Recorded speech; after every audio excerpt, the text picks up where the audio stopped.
أعوذ بالله من الشيطان الرجيم بسم الله الرحمن الرحيم السلام عليكم ورحمة الله وبركاته إن الحمد لله نحمده ونستعينه ونستهديه ونستغفره ونتوب إليه ونعوذ بالله من شرور أنفسنا ومن سيئات أعمالنا من يهده الله فلا مضل له ومن يضلله فلا هادي له أشهد أن لا إله إلا الله وأشهد أن محمدا عبده ورسوله ونصلي ونسلم على حبيبنا المصطفى رسول الله وعلى آله وصحبه أجمعين قال سبحانك لا علم لنا إلا ما علمتنا إنك أنت العليم الحكيم سبحانك لا علم لنا إلا ما علمتنا إنك أنت العليم الحكيم سبحانك لا علم لنا إلا ما علمتنا إنك أنت العليم الحكيم رب اشرح لي صدري ويسر لي أمري واحلل عقدة من لساني يفقه قولي ثم أما بعد Alhamdulillah summa alhamdulillah, bersyukur kita kehadrat Allah Subhanahu wa taala dengan segala limpah kurnia dan inayahnya Allah Taala kepada kita, dapat lagi sama-sama kita bersua dalam siri kuliah tafsir online bersama dengan saya. Insya-Allah pada pagi ini kita akan sama-sama merenung sedikit surah yang baru, surah Asy-Syarh.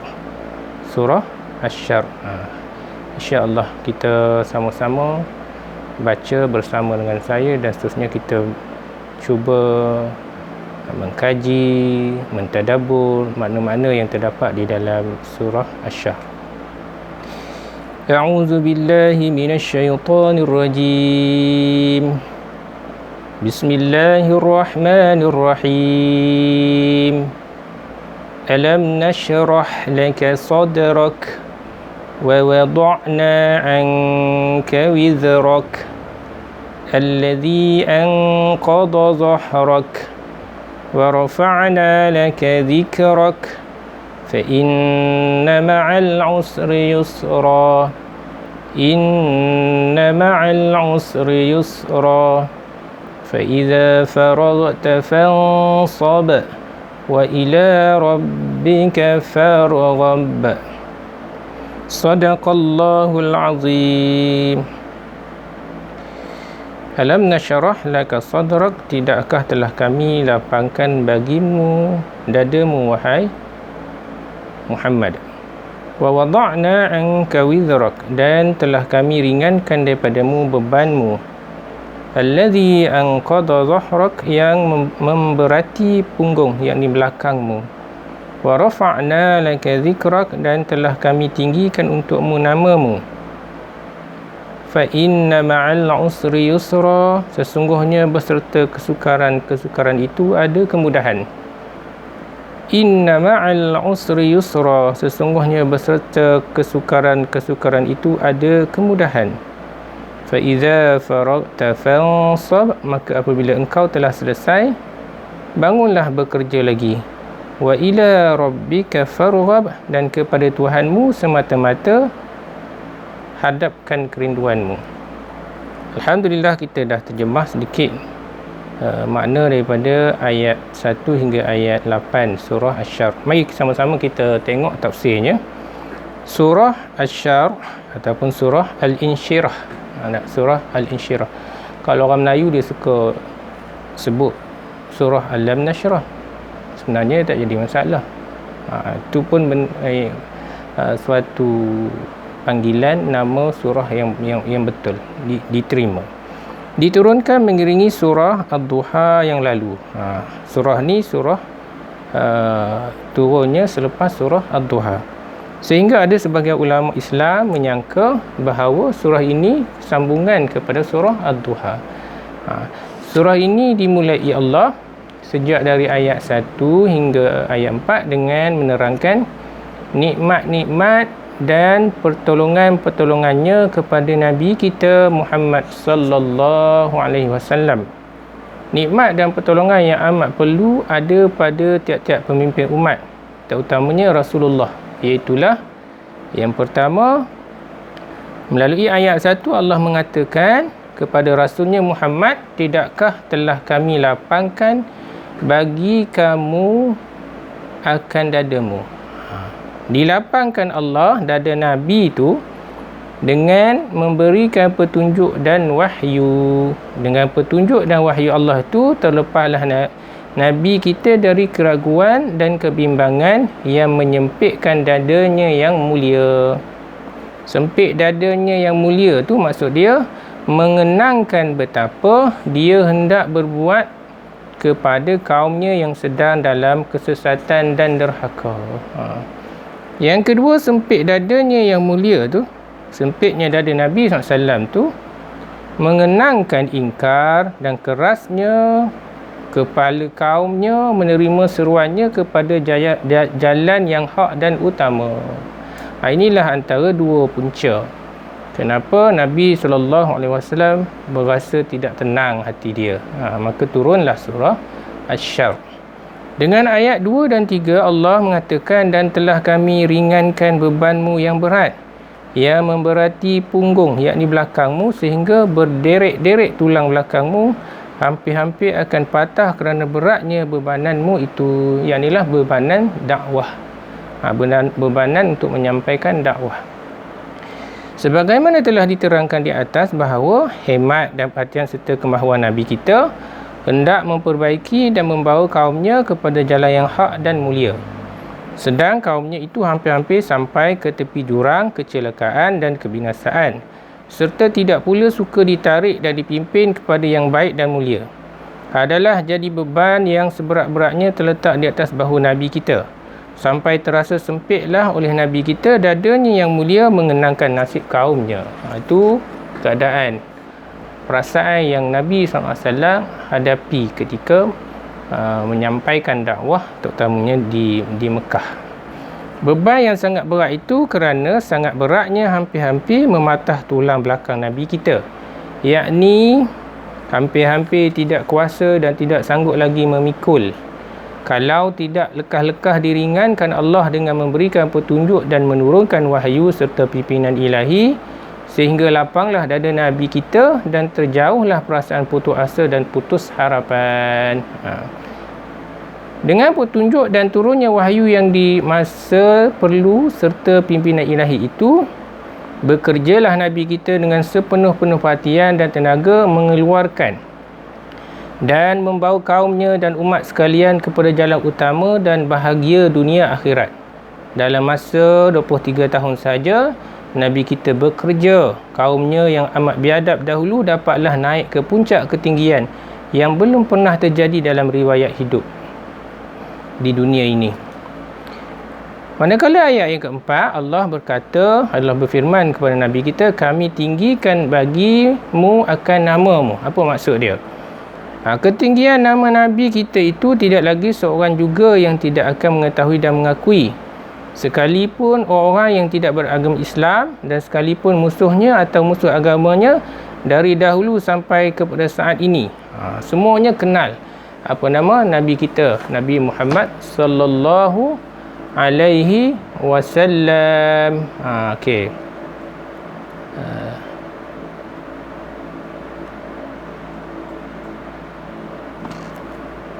Ada sedikit maklumat.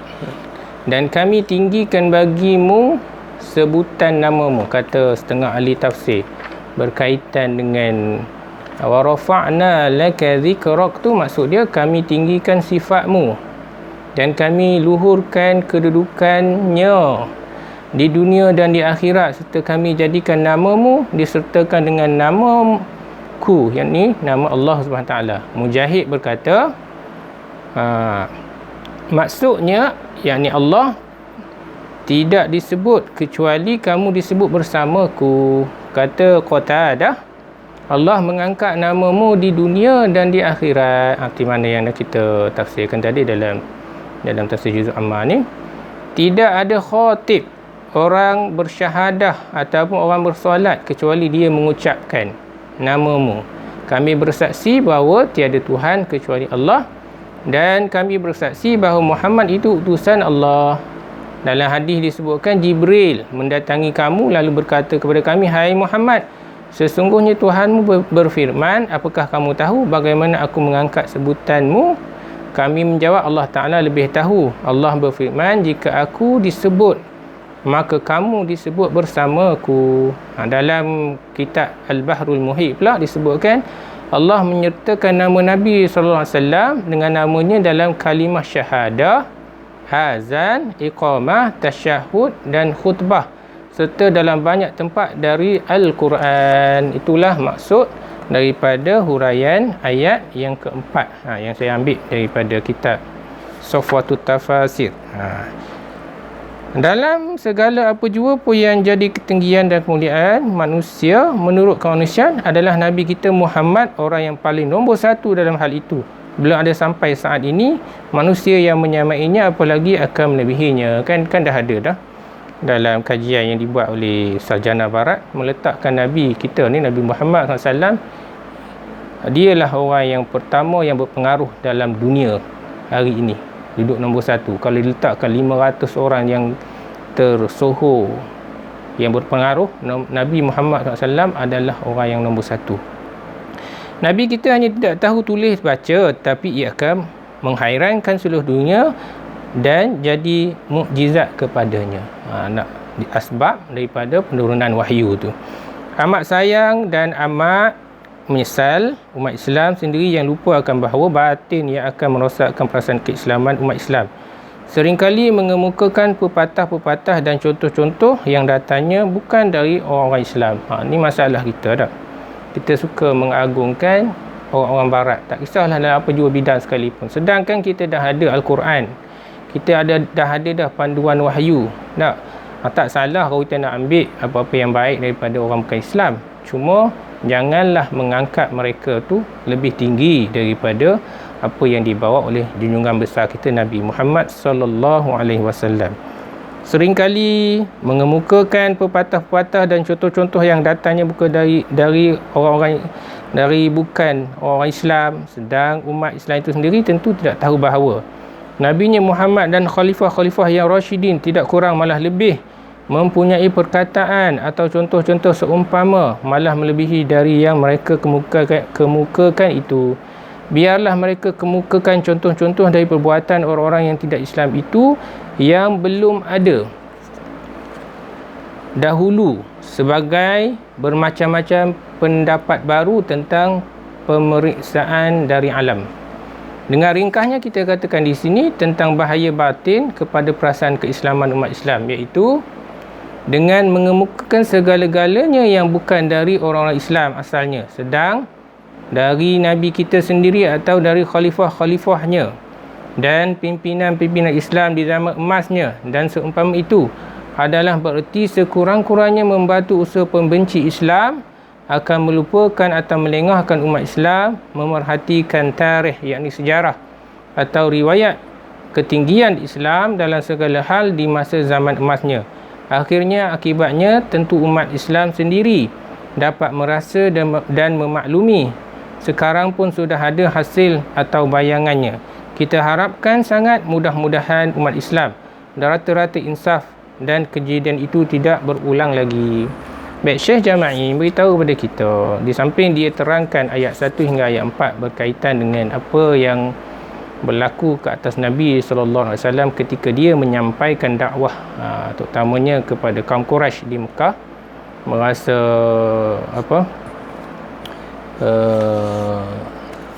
sesak hati, bukan sesak hati, kita panggil sempit dada, mengenangkan penolakan dan keingkaran umat dia ketika itu berhadapan dengan kaum Quraisy yang amat degil, mengingkari dakwah Nabi SAW dan sebagainya. Dan sehinggalah Allah Ta'ala turunkan wahyu, dan wahyu ni menjadi panduan kepada junjungan besar kita Nabi SAW untuk menyampaikan dakwah, sehinggalah kita merasai akan roh Islam itu sampai ke serata dunia, baik kepada orang Islam dan juga bukan orang Islam.